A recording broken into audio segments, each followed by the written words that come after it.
السلام علیکم ورحمۃ اللہ وبرکاتہ۔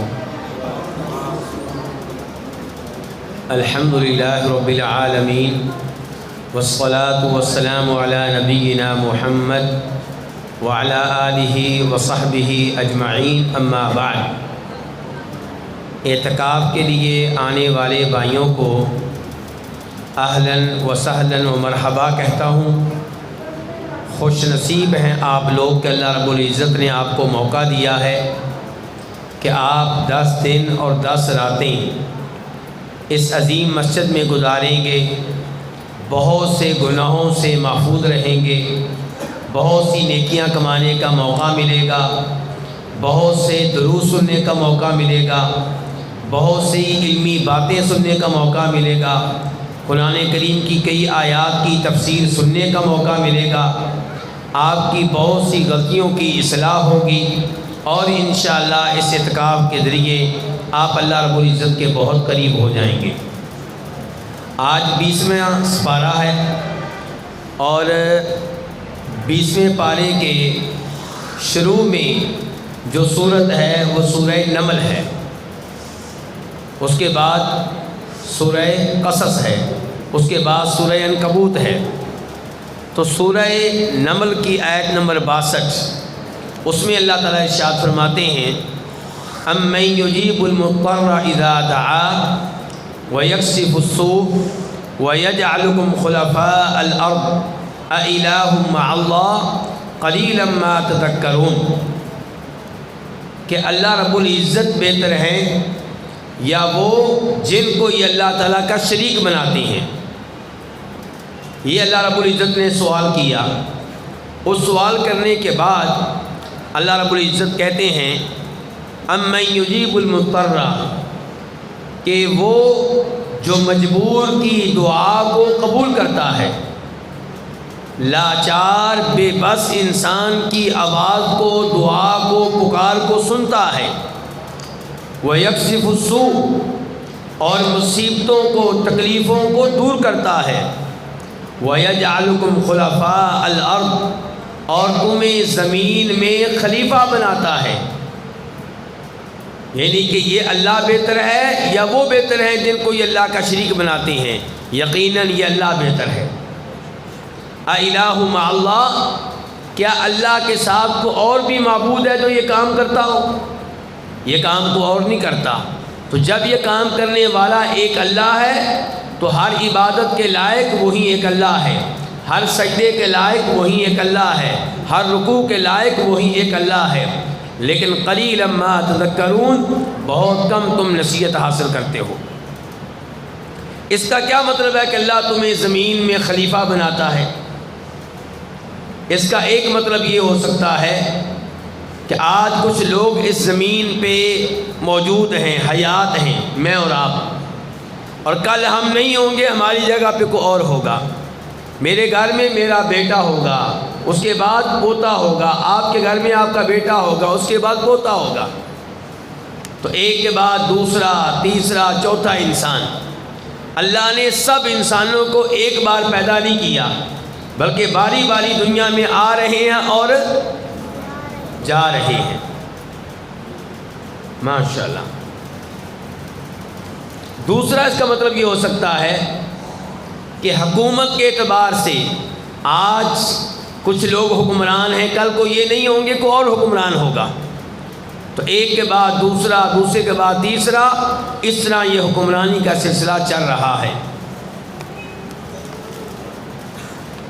آج کے درس کی آیت نمبر 2 اور سورہ نمل کی آیت نمبر 82 اس آیت کی تفسیر پیش کرنے سے پہلے میرا آپ سے سوال ہے، دیکھتے ہیں کون جواب دیتا ہے۔ قیامت کی جو بڑی نشانیاں ہیں وہ کتنی ہیں؟ ہاتھ کھڑا کرنا ہے۔ قیامت کی بڑی نشانیاں جو آخر میں جا کے ظاہر ہوں گی وہ کتنی ہیں؟ ذرا ہاتھ کھڑا کریں۔ ابھی میں نے پوچھا نہیں تھا، صرف ہاتھ کھڑا کرنے کو کہا تھا۔ ہاں جی، کوئی اور صاحب؟ آپ نے تو جواب دے دیا نا، اب کو اور؟ یار یہ افسوس کی بات ہے، اتنے لوگ اور پڑھے لکھے نمازی اور کوئی ایک بھی صحیح جواب نہ دے۔ قیامت کی بڑی بڑی نشانیاں 10 ہیں. کتنی ہیں؟ کتنی ہیں؟ 10 ہیں. اور ان کا تذکرہ مسلم شریف میں آیا ہے. ان کا تذکرہ کرتے ہوئے آپ علیہ الصلوۃ والسلام فرماتے ہیں کہ قیامت اس وقت تک واقع نہیں ہوگی جب تک کہ یہ 10 علامات ظاہر نہ ہو جائیں. دجال کا ظاہر ہونا، دھواں ہوگا جو لوگوں کو اپنی لپیٹ میں لے لے گا، ایک جانور ہوگا جو زمین سے نکلے گا. اور جانور عام طور پہ کہاں سے آتے ہیں؟ ماں کے پیٹ سے آتے ہیں، پیدا ہوتے ہیں. لیکن یہ جانور کہاں سے نکلے گا؟ زمین سے نکلے گا. اور عیسیٰ علیہ السلام کا نازل ہونا، یاجوج ماجوج کا سامنے آنا، زمین کا 3 مقامات پہ دھنس جانا، یہ 3 نشانیاں ہو گئیں.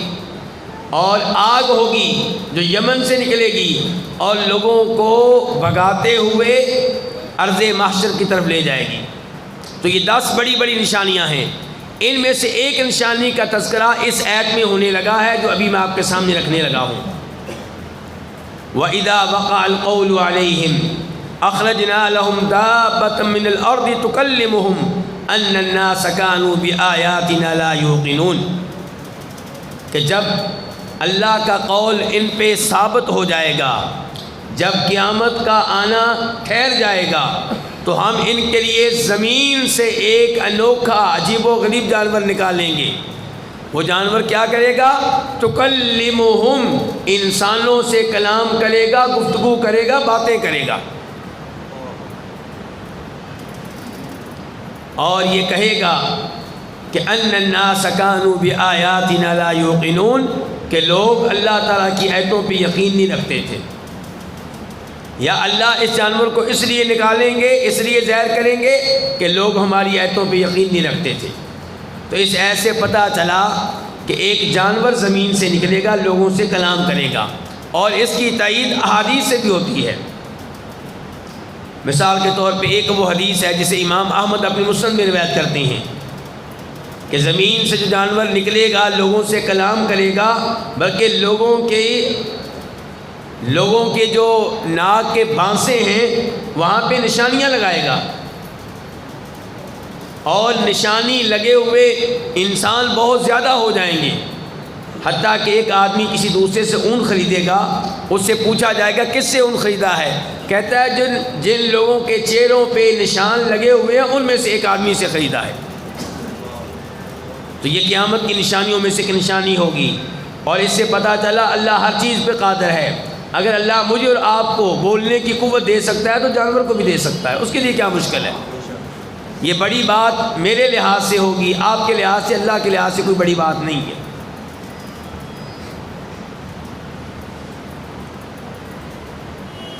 سورہ نمل آیت نمبر 91 اور 92. انما امرت ان اعبد رب هذه البلدة الذي حرمها وله كل شيء. نبی علیہ الصلوۃ والسلام کو اللہ نے حکم دیا کہ آپ لوگوں سے کہہ دیں کہ مجھے حکم دیا گیا ہے. میں کون ہوں؟ ہاتھ کھڑا کریں. میں کون ہوں؟ مسلمان. ہاں جی، میں کون ہوں؟ اللہ کے نبی علیہ السلام کی بات ہو رہی ہے. توجہ ہو تو جواب آئے نا. کہہ تو رہا ہوں کہ اللہ نے اپنے نبی سے کہا ہے کہ آپ کہہ دیں کہ مجھے حکم دیا گیا ہے. بزرگوں یہ آپ کو انعام دینا پڑے گا. یہ سسٹم ہم نے رکھا ہوا ہے، آپ کو آنا پڑے گا. جلدی آئیں، جلدی. اللہ آپ کو جزائے خیر دے. تو مجھے حکم دیا گیا ہے، یعنی کہ نبی علیہ السلام کہہ رہے ہیں مجھے حکم دیا گیا ہے کہ میں عبادت کروں اس شہر کے رب کی. کون سے شہر کے رب کی؟ بچے بتائیں گے. مدینہ. ہاں جی، مکہ. یہ لے لی نام.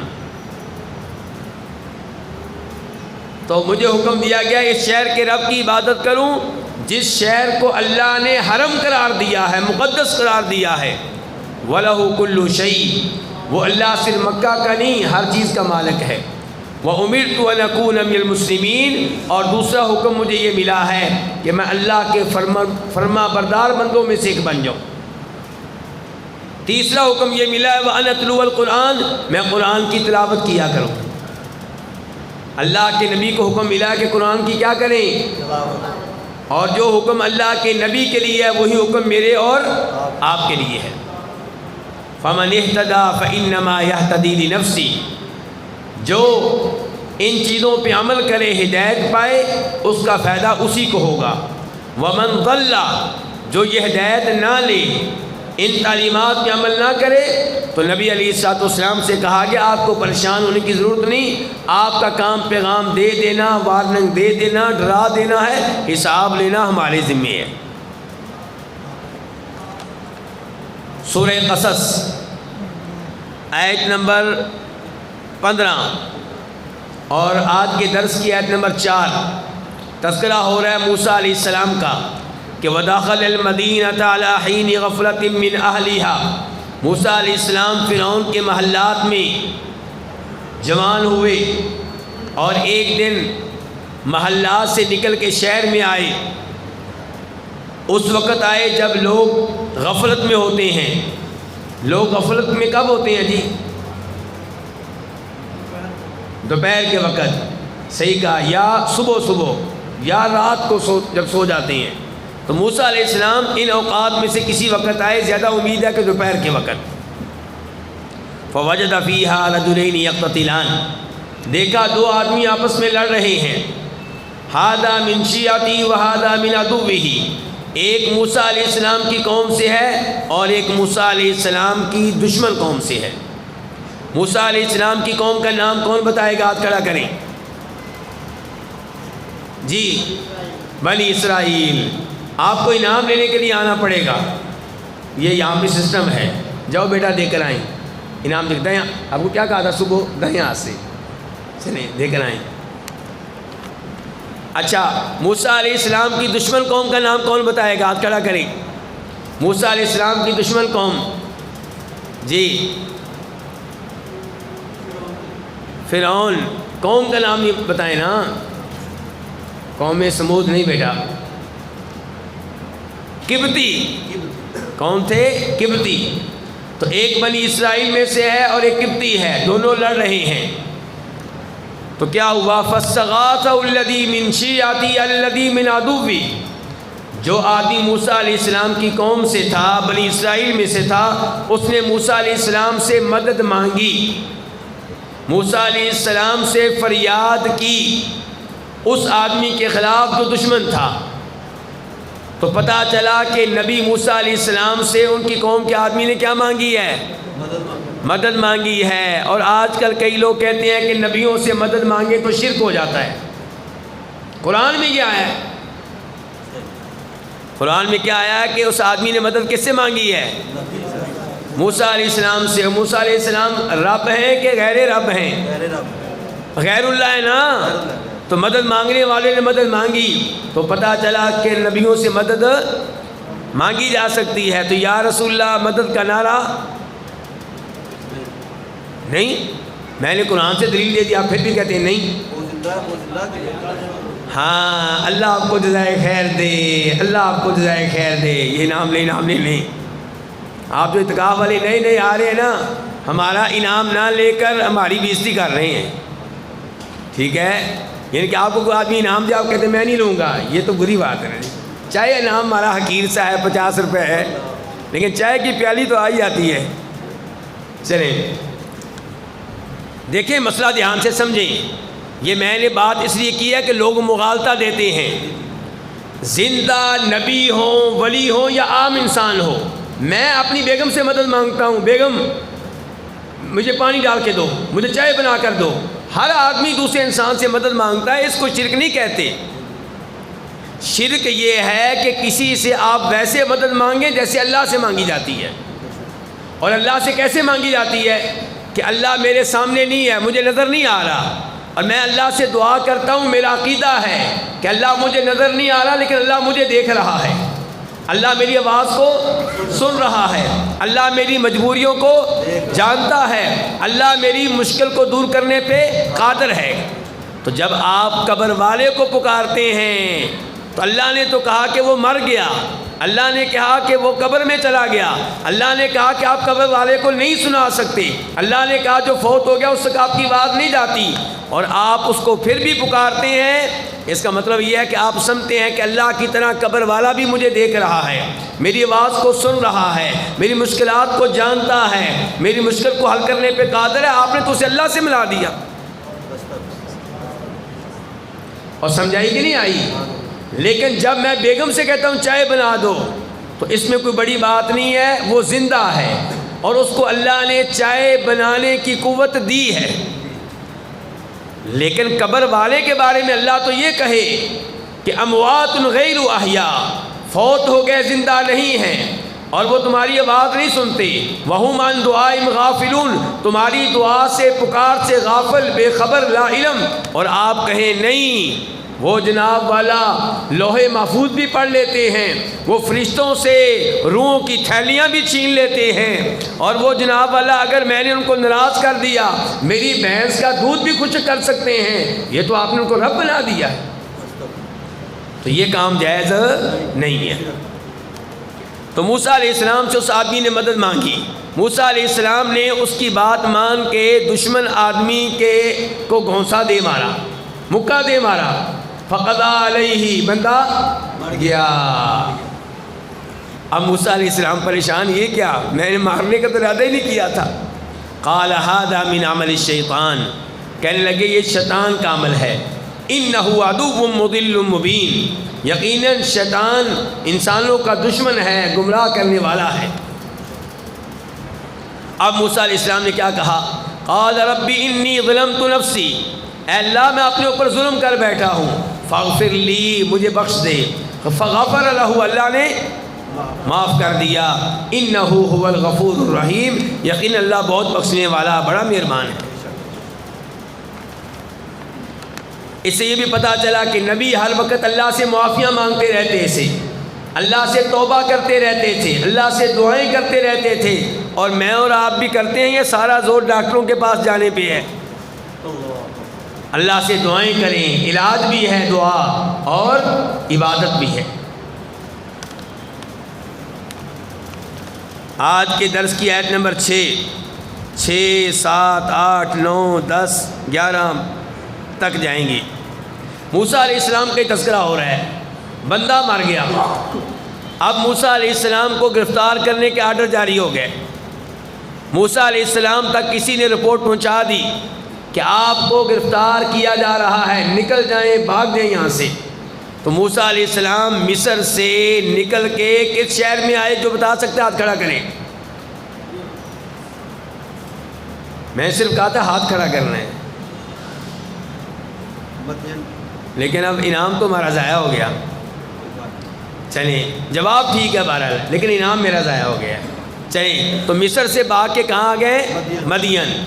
اچھا، مدین میں آئے، اب وہاں ظاہر ہے کون ہے ان کو پوچھنے والا؟ کوئی گھر نہیں، کوئی جاننے والا نہیں، کوئی رشتہ دار نہیں۔ دیکھ رہے ہیں، حالات کا جائزہ لے رہے ہیں۔ دیکھا ایک جگہ پہ لوگ پانی جانوروں کو پلا رہے ہیں، ادھر آ کے وہ بھی کہیں بیٹھ گئے۔ دیکھا لوگ آ رہے ہیں پانی پلا کے بکریوں کو جا رہے ہیں، لیکن 2 لڑکیاں کھڑی ہیں اور اپنی بکریوں کے پیچھے کر رہی ہیں۔ موسیٰ علیہ السلام نے دیکھا سب چلے گئے، وہ پوچھا بھی تمہارا کیا معاملہ ہے؟ قال ما خطبکما قالتا لا نسقی حتی یصدر الرعاء، ہم اس وقت تک پانی نہیں پلاتی جب تک کہ چرواہے اپنی بکریوں کو پانی پلا کر واپس نہ لے جائیں۔ یہ اس زمانے کی بچیاں تھیں، آج کل کی پڑھی لکھی بچیاں ہوتی تو انہوں نے کہنا تھا ہم مردوں کے قدم سے قدم ملا کر ملک کی ترقی میں حصہ لیں گی۔ کیوں جی؟ یہ آج کل کی بچیاں کیا ہیں؟ اور پڑھی لکھی، ان کو کوئی ڈر ہی نہیں ہے، کوئی شرم نہیں ہے، کوئی حیا نہیں ہے، کوئی مسئلہ ہی نہیں ہے۔ وہ کہتی ہیں ہم مردوں سے کم ہیں، مردوں کا حق ہے پانی پلائیں، ہم نہ پلائیں۔ لیکن وہ شرم و حیا کی مالک تھیں، جب سب چلے گئے تب انہوں نے پانی پلانا تھا۔ تو موسیٰ علیہ السلام سے کہہ رہی ہے کہ ہم ان کے جانے کا انتظار کر رہی تھی۔ اب ذہن میں سوال آتا ہے کہ تم آئی کیوں ہو، گھر سے نکلی کیوں ہو؟ تمہیں گھر میں رہنا چاہیے، تمہارا باپ تمہیں کما کر دے، تمہارے بھائی کما کر دیں، عورتوں کا کام نہیں ہے کمانا. تو کہا وَأَبُونَا شَيْخٌ کبیر، ہمارے ابا جی بہت بوڑھے ہو چکے ہیں، کمانے کی طاقت نہیں رکھتے، مجبور ہو کے گھر سے نکلی ہیں، شوق نہیں ہے. صبح صبح جاب کے لیے نکلنے کا، میک اپ کر کے نکلنے کا شوق بالکل نہیں ہے، ایسی کوئی بات نہیں ہے. اب موسیٰ علیہ السلام نے ہمت کی اور ان کی بکریوں کو پانی پلا دیا اور پھر آ کے درخت کے سائے میں بیٹھ جائے. موسیٰ علیہ السلام کی بھی حیا دیکھیں، انہوں نے یہ نہیں کہا کہ مجھے اپنا موبائل نمبر دو. ٹھیک ہے، تو موبائل تھا اس زمانے میں. کہنے کا مطلب یہ ہے کہ رابطہ رکھنے کی کوشش نہیں کی، دوستی لگانے کی کوشش نہیں کی، آ کے بیٹھ گئے ہیں اور اللہ سے دعا کی ہے رب انی لما انزلت الی من خیر فقیر، یا اللہ تیری طرف سے نازل ہونے والی خیر کا محتاج ہوں. اللہ سے کہا میں تیرا محتاج ہوں. بچیوں نے گھر جا کے صورتحال بتائی تو ان کے باپ نے پیغام بھیج دیا. ان کے باپ کا نام کون بتائے گا؟ ہاتھ کھڑا کرنا ہے، بس نام نہیں بتانا، ہاتھ کھڑا کرنا ہے. جی حضرت شعیب علیہ السلام. ہاں جی، اور آپ کو بھی کسی نے شعیب بتا دی ہے. تو یہ غلط مشہور ہے کہ وہ شعیب علیہ السلام تھے. مشہور ایسے ہی ہے، آپ کا کوئی قصور نہیں ہے، مشہور ایسے ہی ہے، لیکن کوئی دلیل نہیں ہے کہ وہ شعیب علیہ السلام تھے. کون تھے؟ اللہ بہتر جانتا ہے کون تھے. آپ یہ کہہ سکتے ہیں صاحب مدین، مدین والے بزرگ، مدین میں رہنے والے بزرگ. انہوں نے بلا لیا تو بچی آئی اور کہا کہ ابا جی آپ کو بلا رہے ہیں. اور قرآن کے الفاظ ہیں، بچی کیسے آئی؟ تمشی علی استحیاء، شرماتے شرماتے، بڑے حیا کے ساتھ آئی ہے. مجبوراً آئی، یا کوئی بھائی ہوتا تو ابا جی اس کو بھیج دیتے. تو موسیٰ علیہ السلام ان کے گھر پہنچ گئے اور گفتگو ہوئی. موسیٰ علیہ السلام نے بتایا کہ میں مصر سے کیوں آیا ہوں، کیا حالات پیش آئے ہیں. بزرگوں نے حوصلہ دیا، لا تخف، ڈریے نہیں، نجوت من القوم الظالمین، ظالم قوم سے نجات پا چکے ہیں، یہاں پہ وہ نہیں آ سکتے. اب ان بچیوں میں سے ایک نے کہا یا ابت استاجرہ، ابا جی اس آدمی کو آپ بطور مزدور رکھ لیں، ملازمت پہ رکھ لیں، یہ بکریاں چرا دیا کرے، یعنی کہ ہمیں جانا نہ پڑے. اور آج کل کی بچیاں رسے توڑاتی ہیں، کس کام کے لیے؟ کوئی بہانہ ملے باہر نکلنے کا. جاب رہنی چاہیے تاکہ گھر میں بیٹھنا مشکل ہے جی، گھر میں دل نہیں لگتا، گھر میں دل نہیں لگتا جناب والا. لیکن یہ بچیاں کیا کہتی ہیں کہ اس کو جاب پہ رکھ لیں، ملازمت پہ رکھ لیں، بکریاں چرا دیا کرے. اچھا کیوں جی؟ بچیوں نے کیا چیز دیکھی ہے، کیا خوبی دیکھی ہے، یہ بھی سنیں. ان خیر من استاجرت القوی الامین، کہ یہ بندہ طاقتور ہے اور امانت دار ہے.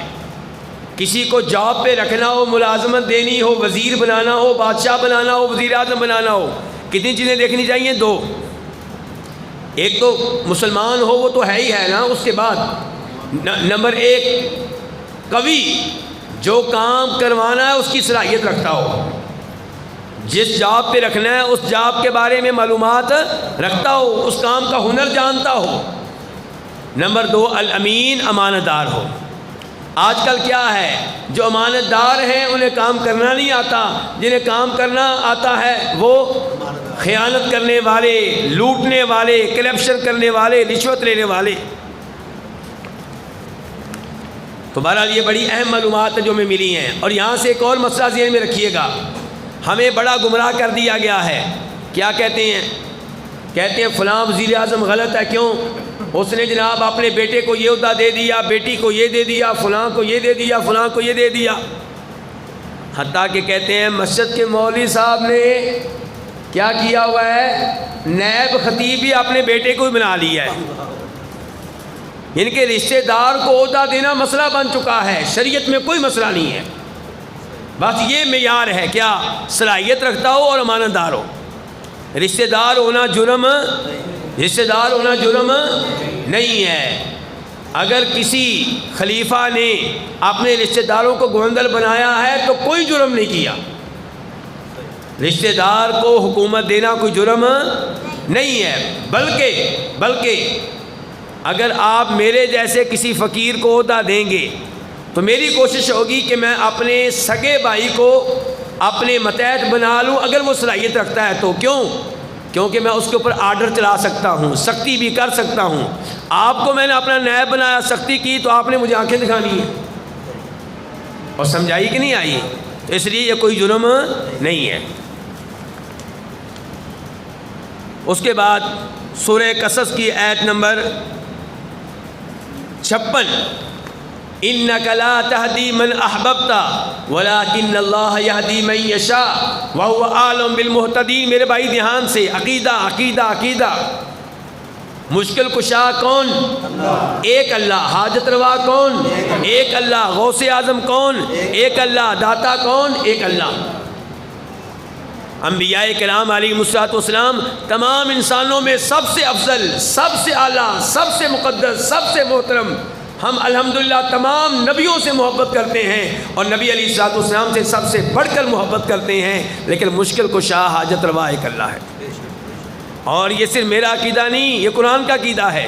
آئیے ایک آیت ذرا دیکھیے، اللہ تعالیٰ صاف صاف کہہ رہے ہیں کہ اس میں کوئی شک و شبہ نہیں ہے۔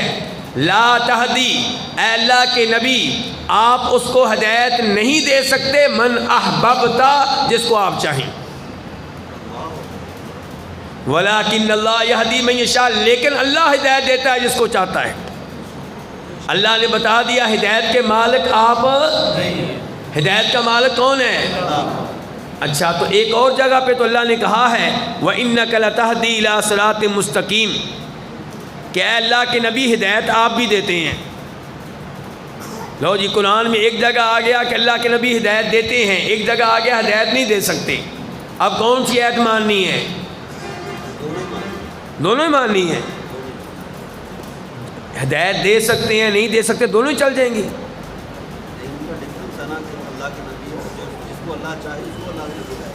جی ہاں، ذرا دھیان سے، جہاں کبھی محسوس ہو کہ قرآن کی دو آیتوں میں ٹکراؤ ہے، حقیقت میں ٹکراؤ نہیں ہوتا، ہماری عقل کی کمی ہوتی ہے۔ کیا ہوتا ہے؟ ہماری عقل کی۔ ایسے ہی قرآن میں اور صحیح حدیث میں، قرآن میں بخاری شریف کی حدیث میں ٹکراؤ نہیں ہو سکتا۔ جہاں کہیں ٹکراؤ محسوس ہو وہاں ہماری اپنی عقل کی کمی اور کمزوری ہے۔ تو یہاں پہ کیا مسئلہ ہے؟ اصل میں ہدایت دو طرح کی ہوتی ہے، بولیے ذرا، ہدایت دو طرح کی ہوتی ہے۔ ایک ہے راستہ دکھا دینا، کیا کرنا؟ کہ مسجد محمد رسول اللہ سڑک کے اوپر ہی ہے، پہلے شادی حال تھا، آپ سڑک کے اوپر جائیں گے تو سڑک کی اس سائڈ پہ ہے، یہ بھی ایک ہدایت اور رہنمائی ہے۔ اور ایک یہ ہے کہ جو راستہ پوچھ رہا ہے نا، اس کو بٹھائیں اپنی گاڑی میں اور لا کر مسجد کے اندر داخل کر دیں، یہ بھی ہدایت ہے۔ سمجھ لگی ہے؟ تو ایک ہے اللہ کے نبی کا بتانا کہ توحید کو قبول کر لو جنت میں جاؤ گے، جادو کو ترک کر دو جہنم سے بچ جاؤ گے، شرک سے بعد آ جاؤ جہنم سے بچ جاؤ گے، یہ رہنمائی، یہ بھی ہدایت ہے۔ اور ایک ہے دل میں ایمان کو قبول کرنے کی توفیق دے دینا، یہ صرف اللہ کے ہاتھ میں ہے۔ تو ابتدائی ہدایت نبیوں کے ہاتھ میں ہے، علماء کے ہاتھ میں ہے، لیکن دل میں ہدایت کو داخل کر دینا یہ کس کے ہاتھ میں ہے؟ صرف اللہ کے ہاتھ میں ہے۔ تو دلوں میں ہدایت کو داخل کرنے والا کون؟ ایک۔ تو نبی علیہ السلام پھر مشکل کشا اپنے سگے چچا ابو طالب کو کلمہ نہیں پڑھا سکے کوشش کے باوجود، اور یہ آیت اسی بارے میں نازل ہوئی ہے۔ اس کے بعد سورہ عنکبوت، احسب الناس ان يتركوا ان يقولوا آمنا وهم لا يفتنون وَلَقَدْ فَتَنَّ الَّذِينَ مِن قَبْلِهِمْ فَلَيَعْلَمَنَّ اللَّهُ الَّذِينَ صَدَقُوا وَلَيَعْلَمَنَّ الْكَاذِبِينَ۔ یہ کلمہ پڑھنے والے سمجھتے ہیں، یہ مسلمان ہونے کا دعویٰ کرنے والے سمجھتے ہیں کہ ہم نے اسلام قبول کر لیا ہے، اب ہمارے اوپر آسمانوں سے سونے کی بارش ہو اور کافر بھوکے مر جائیں۔ کافر کیا مر جائیں؟ وہ بھوکے مر جائیں، اور ہمارے اوپر آسمانوں سے کیا نازل ہو؟ اللہ نے کہا نہیں، میرا اصول ایسا نہیں ہے۔ میرا اصول ایسا، میرا نظام ایسا، میرا قانون ایسا نہیں ہے۔ میرا قانون یہ ہے کہ جو ایمان لائے گا، یہ دعویٰ کرے گا کہ میں اللہ کا ہوں، میں اس کو آزماؤں گا، اس کو مصیبتوں میں مبتلا کروں گا، پریشانیوں میں مبتلا کروں گا، پھر دیکھوں گا کون پکا رہتا ہے کون کچا ہے۔